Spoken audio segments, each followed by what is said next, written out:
June 2వ తారీఖునో లేకపోతే December 9వ తారీఖునో వాళ్ళిద్దరు కలిసిపోతారు. ఇంకా కొత్త జోక్ ఒకటి చెప్పిండు ఆయన, చాలా విచిత్రమైన జోక్. అది నవ్వుకోవడానికి కూడా చాలా కష్టంగా ఉంటుంది. ఏమంటాడు ఆయన, కేసీఆర్ ముఖ్యమంత్రి చేస్తానికి కాంగ్రెస్ పార్టీ డీల్ చేసిందని ఒక పిచ్చి వాగుడు వాగే ఎన్విఎస్ఎస్ ప్రభాకర్. ఏ గ్రూప్ నాయన నువ్వు? ఎవరి వైపు ఉండేది? ఇప్పుడు కిషన్ రెడ్డి, ఈటెల రాజేందర్. కిషన్ రెడ్డి ఈటెల రాజేందర్ కూడా కాదు, బీజేపీలో బండి సంజయ్ కిషన్ రెడ్డి వర్గాలు. బండి సంజయ్ ఆయన ఇప్పుడు మళ్ళా బీజేపీ అధ్యక్షుడు కావాలని ఆయన ఒర్లుతూనే ఉన్నాడు. ఇటువైపు ఈటెల రాజేందర్ తన యొక్క నైజానికి భిన్నంగా ముఖ్యమంత్రి గారి మీద మాట్లాడింది చూసిండ్రు కదా మీరు. ఇలా ఆ కల్చర్ మీరు బీప్లేస్తూ చేయబట్టి ఆ మాటలు అంటానికి మాకు ఇబ్బంది అవుతుంది. కానీ ఈటెల రాజేందర్ లాంటి వ్యక్తి లేదంటే ఒక నాయకుడు కేసీఆర్ ఎగ్జిట్ చేసి కేసీఆర్ తీసి పక్కన కొట్టిన రోజు కూడా మాట్లాడని మాటలు ఆయన అధ్యక్ష పదవి కొరకో లేదంటే ఆయన రాజకీయ మనుగడ కొరకో రేవంత్ రెడ్డి గారి మీద మాట్లాడతారు. ఇప్పుడు మా ప్రభాకర్ కూడా ఆయనకు పాపం గెలవలేదు, అది పక్కన పెడదాం. కానీ ఈ మాటలు ఎక్కడ నీకు ఎవరు చెప్పిండ్రో చెప్పు ప్రభాకర్. కాంగ్రెస్ మీద విషం జిమ్మడం తప్పితే నేనంటున్నా జూన్ 2 డిసెంబర్ 9 మనం చూద్దాం. జూన్ 2 అంటే ఇంకొక నెల రోజుల లోపే ఉంది. డిసెంబర్ 9 కూడా నీ కాలం లెక్క ప్రకారం చూస్తే ఒక 5-6 నెలలు ఉంటుంది. కాకపోతే నీ పార్టీని తెలంగాణలో రద్దు చేసుకుంటారా? బీజేపీ పార్టీని తెలంగాణలో రద్దు చేసుకుంటారా? ఎందుకు పనికిరాని చేతగాని మాటలు? మీరు పెంచి ప్రోత్సహిస్తున్న ఆ ట్రోల్స్ తోని వాట్సాప్ యూనివర్సిటీలతోనే తెలంగాణ ప్రజలు తెలుగు ప్రజలు కన్ఫ్యూజ్ అవుతున్నారు. మీ మాటలు విని పక్క రాష్ట్రాల ఉప ముఖ్యమంత్రులు కూడా అబద్ధాలను నిజమని నమ్మే స్థితికి వచ్చిండ్రు. పక్కని కూడా జరగొట్టే దరిద్రులు మీరు. ఇలా ఎందుకు మీకు ఆలోచన వచ్చిందంటే మీకైతే చేతగానట్టుంది, మాతో పోరాడడం మీకైతే చేతగానట్టుంది. నేను గతంలోనే చెప్పిన మీ డిఎన్ఏకి అంటే బీజేపీ డిఎన్ఏకి బీఆర్ఎస్ డిఎన్ఏకు పోలికలున్నాయి. మీరు వాళ్ళు ఒకటే అని ప్రజలు నమ్మే మిమ్మల్ని పాతాళంలోకి తొక్కిండ్రు. మీకు వాళ్ళు సంబంధాలు కాళేశ్వరం నుంచి మొదలు పెడితే ప్రతి పథకంలో ఉన్నది, ప్రతి అవినీతిలో మీ పాత్ర ఉన్నది. ఏ ఒక్క బిల్లుకు కూడా మీ వాళ్ళు వ్యతిరేకించలేదు, వాళ్ళు వ్యతిరేకించలేదు. బీఆర్ఎస్ ఏ ఒక్క ఏమంటారు దాన్ని యాక్ట్లకు కూడా, నల్ల చట్టాలు కావచ్చు లేకపోతే ఈ ప్రతి రాష్ట్రపతి ఎన్నికలు కావచ్చు, అసలు బీజేపీకి బీఆర్ఎస్ అంటుగొమ్మలాగా ఉన్నదని పదే పదే చెప్పింది, ప్రజలు నమ్మిండ్రు. ఇప్పుడు కాంగ్రెస్కు బీఆర్ఎస్ను అంటగట్టాలని చూస్తున్న మీకు నిజాయితీగా నీకు దమ్ముంటే ఇది ఎవరి మధ్యన డీల్ జరిగిందనే విషయం, డీల్ ఓకే అన్నావు కదా, ఎక్కడ జరిగిందో చెప్పే ప్రయత్నం చెయ్యి. ఇట్లనే గతంలో కూడా ఒక కారు కూత కూసి అంతా ఏమైందో నీకు తెలుసు.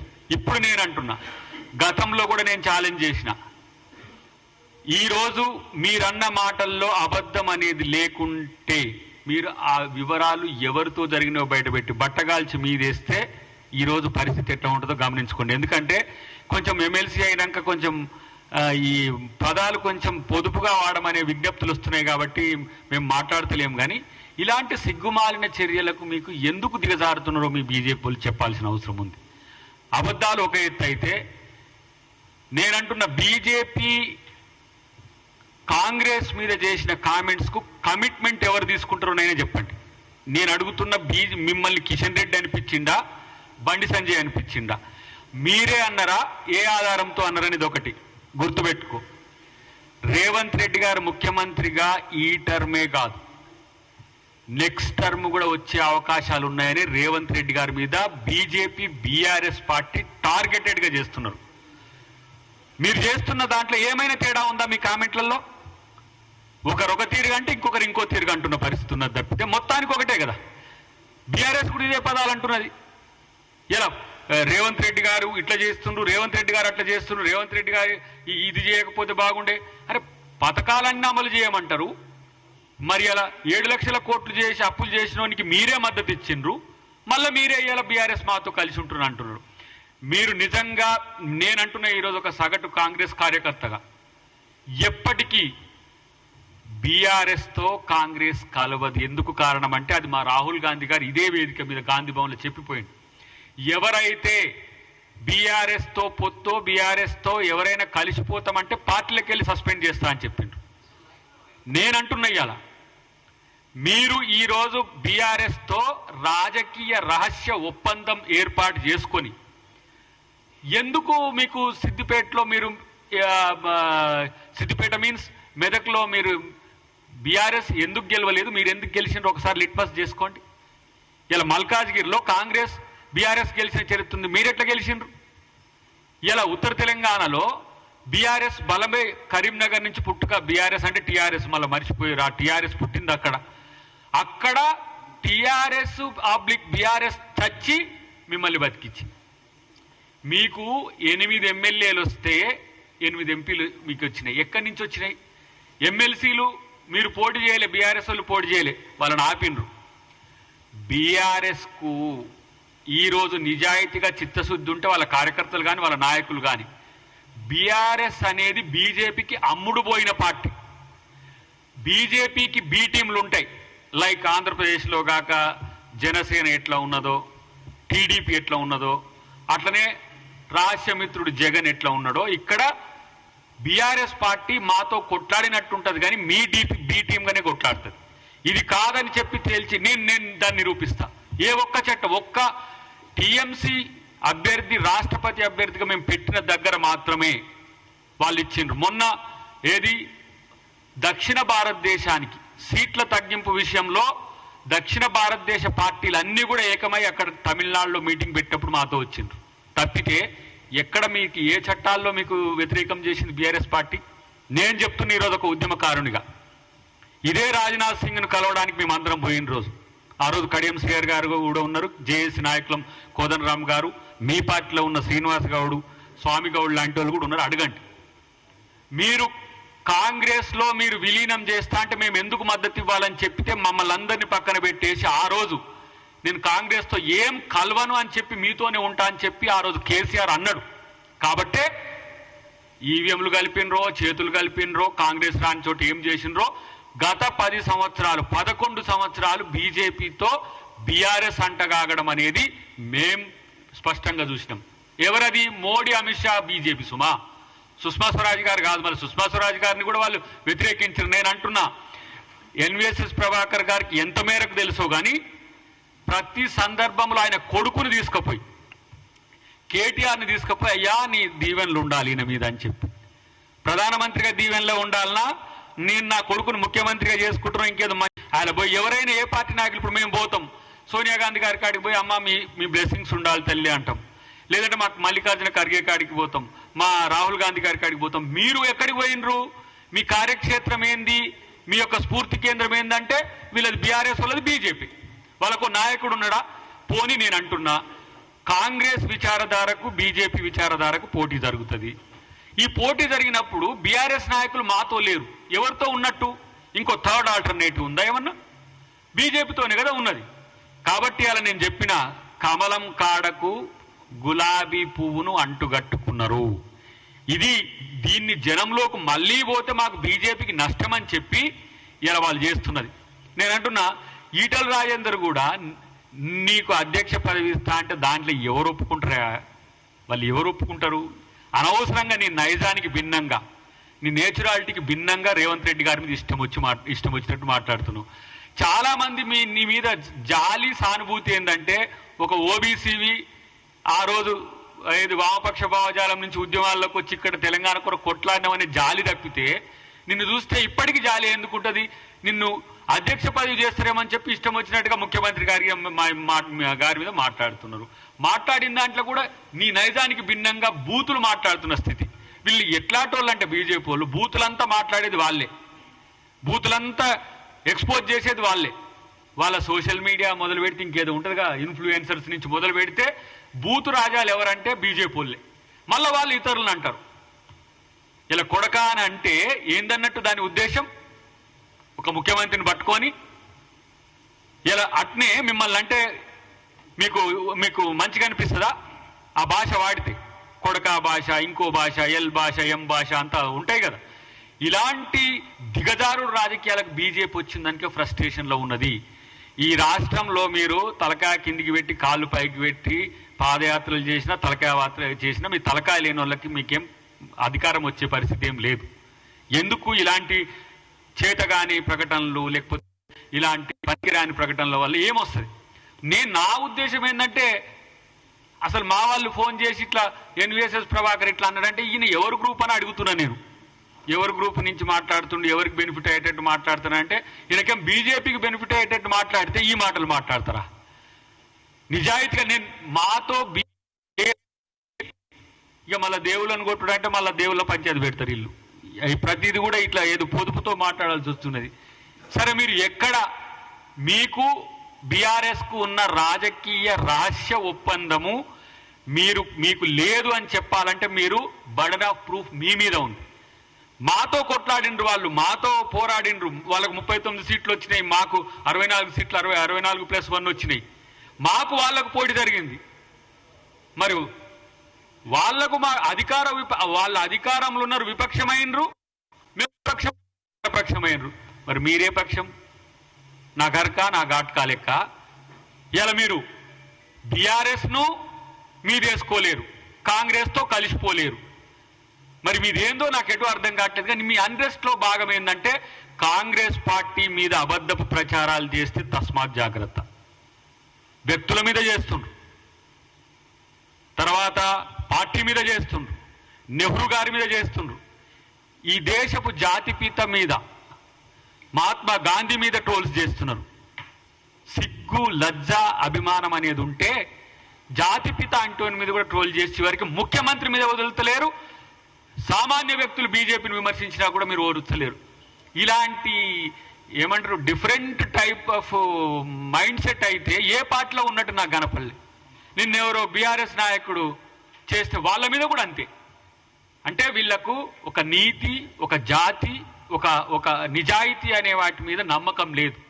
వాళ్ళ అమిత్ షా అన్నాడు ఒకసారి, అది ఇప్పుడు గుర్తొస్తున్నది, అబద్ధాలైనా ప్రచారం చేయండి, అబద్ధమే ప్రచారం చేయండి, మీ బతికే అబద్ధం బీజేపీ. దీన్ని ఏమనాలి ఇప్పుడు అంటే అబద్ధాలకు కేర్ ఆఫ్ అడ్రస్, అబద్ధాలకు ఏమంటాము బ్రాండ్ అంబాసిడర్ అంటే బీజేపీ మాటలు ఎవడు నమ్మే స్థితిలో లేడు.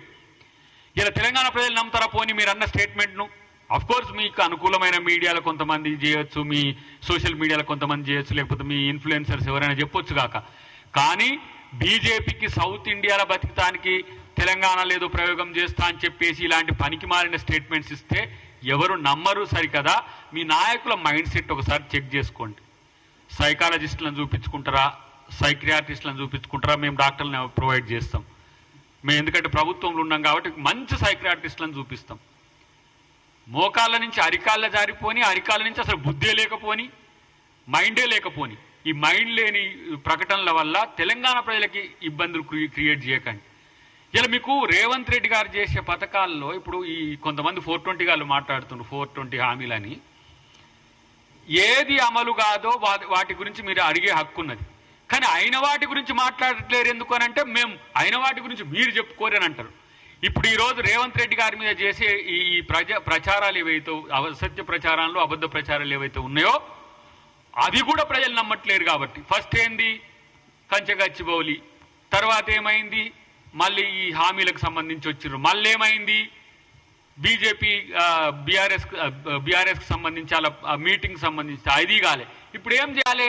ఇక ముఖ్యమంత్రిగా రేవంత్ రెడ్డి గారిని తీసేస్తారట అని ఆయన క్రెడిబిలిటీని తగ్గించాలని. ముఖ్యమంత్రిగా ఇప్పుడు కాదు రేపు కూడా రేవంత్ రెడ్డి గారే ఉండబోతున్నారు. రాసుకోరు, మీ కళలు నిజం కావు. ఇంకా మీ ఏదైతే కళలు పగటి కళలు అంటున్నారో బీజేపీ నాయకులు, బీఆర్ఎస్ నాయకులు, మీరు మీ కళలు నిజం కావనే అంశాన్ని మీకెట్లా తెలుస్తుందో బుద్ధి లేని వాళ్ళకి ఎట్లా చెప్పాలని నాకు అర్థం కావట్లేదు. కాబట్టి ఇలాంటి పరిస్థితిని రాష్ట్ర ప్రజలు భరించాలి లేదు. మేము ఖచ్చితంగా కట్టుబడి ఉండడం కాదు. మా రాహుల్ గాంధీ గారు మీరు గుర్తుపెట్టుకోండి, అహ్మదాబాద్లో జరిగిన మీటింగ్లో ఈ రాష్ట్రం గురించి, ఈ రాష్ట్ర ముఖ్యమంత్రి గారి గురించి 10 నిమిషాలు మాట్లాడింది. బీసీ బిల్లు మీకు ఏది భయమవుతుందంటే బీసీ బిల్లు ఇక్కడ ఈ రాష్ట్ర ప్రభుత్వం 3 నెలల్లో సర్వే చేసి దాన్ని చట్టం చేసి గవర్నర్ గారి ద్వారా ఏమన్నారు ఇల్లు ఈ తలకాయ లేని సన్నాసులు? ఎట్లయితుందా కులాల విభజన చేసినట్టు చేస్తారా? కులాల వారిగా దేశాన్ని విడగొట్టడానికి రాహుల్ గాంధీ చేసే ప్రకటనలు వీళ్ళు చేస్తుండ్రని. ఇలా ఏం చేసింది మీ పార్టీ? ప్రధానమంత్రి ఏం చేసిండు? జనగణనలో కులగణన పెట్టిండు. అది ఈ రాష్ట్ర ప్రభుత్వం యొక్క ముఖ్యమంత్రి గారికి ఆ క్రెడిబిలిటీ పోతున్నది. మా ఎల్ఓపి కూడా, మా రాహుల్ గాంధీ గారు కూడా పదే పదే ప్రతి వేదికలో ఈ రోజు అది మాట్లాడుతుంది కాబట్టి మీకు తలనొప్పి, తలకాయ నొప్పి. సన్న బియ్యం కింద పోయి చల్లగా ఉన్నారు పేద ప్రజలు, అది ఓర్స్తలే. సన్న బియ్యం ఎక్కడ పాజిటివ్ పోద్దని ఇంతటి వీళ్ళని ఏమనాలే? వీళ్ళను పెసిమిస్ట్లు అంటారు తెలుగులో, దాన్ని కరెక్ట్గా అంటే ఎంతసేపటికి ఏడిపే ఇళ్ళ మీద. ఇక మీకు మారదు కానీ పెసిమిస్ట్లుగా మారకండి. ఇలా ఎస్సీ కేటగరైజేషన్ అనేది 30 సంవత్సరాల నుంచి నానుతున్న సమస్య. 30 సంవత్సరాల తర్వాత ఇలా రేవంత్ రెడ్డి గారు వచ్చి చేసిండ్రు. ఇప్పుడు మా బట్టి గారు ప్రెస్ 200 యూనిట్ల కరెంటుకు మొదలు పెడితే 500 రూపాయల సబ్సిడీ నుంచి మొదలు పెడితే ప్రతి ఒక్కటి వాళ్ళు పథకాల అమలు మీద వాళ్ళు దృష్టి పెట్టి మీ అసత్య ప్రచారాల మీద మీకు దృష్టి పెట్టకపోవడం వల్లనే ఇవాళ ఈ సమస్య వచ్చింది. కానీ రేవంత్ రెడ్డి గారి మీద ఇంత కోపము, ఇంత ఇంత ఈర్ష్య, ఎందుకు ఇంత కుళ్ళు బీజేపీ బీఆర్ఎస్ నాయకులకు వస్తుంది? ఆయన ఇంకొక ఆయన సొట్టకాయ మాటలు మాట్లాడుతున్నా చూస్తున్నా. ఈ దేశంలో తెలంగాణ ఆర్థిక విధ్వంసం తప్ప ఇంకొకటి జరగలే. బీజేపీతో కలిసి మీరు చేసిన ఆర్థిక విధ్వంసం ఇది.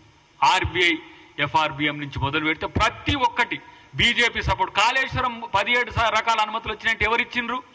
ఆడనేమో కేంద్ర ప్రభుత్వంలో ఉన్న మంత్రులు అనుమతులు ఇస్తారు, ఎన్జీటీ అనుమతి ఇస్తుంది. వీడికి వచ్చాం కాళేశ్వరం బాగలేదని బీజేపీ వాళ్ళు. ఇంత డ్యూయల్ రోల్ ఏందిరా బాబు? నాకు అర్థం కాదు. ఇట్లాంటి ఒక రాజకీయ పక్షం ఎక్కడైనా దేశంలో ఉన్నదా అంటే అది బీజేపీ ఉన్నది. డెఫినెట్గా రేపటి రోజున ప్రభాకర్ మీరు సిద్ధంగా ఉండండి. లేకపోతే ఇది జరగకపోతే మీరన్న ముక్కునేలకు రాయిది. జూన్ 2 నుంచి డిసెంబర్ 9 వరకు పెట్టుకో. ఇట్లనే ఏమైనా సరే ఈ చేసిన నేను అబద్ధాలు ఇంకోసారి మాట్లాడనని ముక్కునేల కన్నా రాయాల్సి వస్తుంది. లేకపోతే ఇంకా మీరు ఏమనుకుంటారో, మీకు ఏది మంచుకుంటుందో అది చూసుకోండి. కానీ నేను కొన్ని పదాలు ఎందుకు వాడట్లేనంటే దానికి లిమిటేషన్స్ ఉంది కాబట్టి, కొంచెం మేము కూడా రాజకీయ పక్షంగా మీ పరువు కాపాడాలి కాబట్టి మీలాగా సిగ్గు లజ్జ వదిలి ఎలాంటి మాటలు అంటే అది మాట్లాడలేము. ఎందుకంటే ప్రభుత్వంలో కూడా ఉన్నాం కాబట్టి. ఇలా కేసీఆర్ పోయి ఫామ్ హౌస్లో పని ఆయనను తీసుకొచ్చి ముఖ్యమంత్రిని చేస్తారనే ఒక అనాలోచితమైన చర్యలు మీరు చేస్తుండ్రంటే ఇంకా మీకంటే దివారకోరు రాజకీయ నాయకులు ఇంకెవరన్నా ఉంటారా? తర్వాత లీడర్లను కానోళ్ళు లీడర్లను చేసుకొని మీరు లీడర్ లెక్క బిల్డప్ కొడతారు. మీ పార్టీ నాయకులు కనీసము బానిసల కంటే హీనంగా ఉండే నాయకులు. దక్షిణ భారతదేశానికి సీట్లు తక్కువ వస్తాయంటే వీళ్ళు దక్షిణ భారతదేశం ఉత్తర భారతదేశం పంచాయతీ తెస్తున్నారు వీళ్ళు అని చెప్పేసి. ఇలా కాబట్టి మీకు తెలివి లేకపోవచ్చు, తెలివి తక్కువలు కావచ్చు, కానీ ప్రజలు చాలా తెలివి కల్లోళ్ళు. ప్రజల్ని మోసం చేసే ప్రకటనలు చేయకండి, అబద్ధ ప్రకటనలు చేయకండి.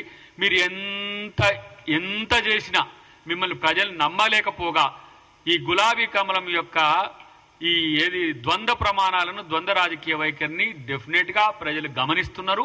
ప్రజలు గమనించాలని తెలంగాణ ప్రజలకు విజ్ఞప్తి చేస్తున్నాం.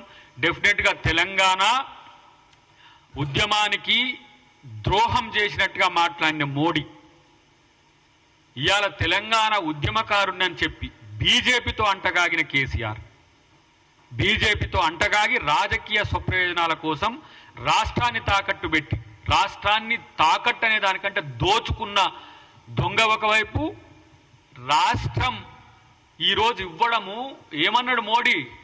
బీజేపీ వాళ్ళకి తెలవాలి, తల్లి బిడ్డ ఉంటే తల్లిని చంపి బిడ్డను బతికిచ్చిండ్రన్న దౌర్భాగ్యపు రాజకీయాలు మీవి. మిమ్మల్ని తెలంగాణ ప్రజలు అంగీకరిస్తారు. వాళ్ళు చచ్చి మిమ్మల్ని నిజంగానే బీఆర్ఎస్ అనే తల్లి చచ్చి బీజేపీ అనే బిడ్డను బతకది. ఎప్పుడైనా మీకు సచ్చుడు బతుకులు తప్పితే ఇంకొకటి ఏమి ఉండదు. కాబట్టి అలా బీఆర్ఎస్ నాయకులు చూసుకోండి. ఇలా బీజేపీ చేస్తున్న రాజకీయ నాటకంలో, రాజకీయ జగన్నాటకంలో వాళ్ళు సూత్రధారులు, మీరు పాత్రధారులు. నిజంగా ఆత్మగౌరవం ఉంటే గుండె మీద చేసుకొని చెప్పండి. పోయినసారి బీఆర్ఎస్ నాయకులు బీజేపీలో కోట్లు వేసిన 8 సీట్లు వచ్చిన బీజేపీకి ఎమ్మెల్యే సీట్లు వచ్చిన బీజేపీకి 8 ఎంపీ సీట్లు రావడానికి బీఆర్ఎస్ పార్టీ కాదా అని చెప్పి ఆత్మపరిశీలన చేసుకో.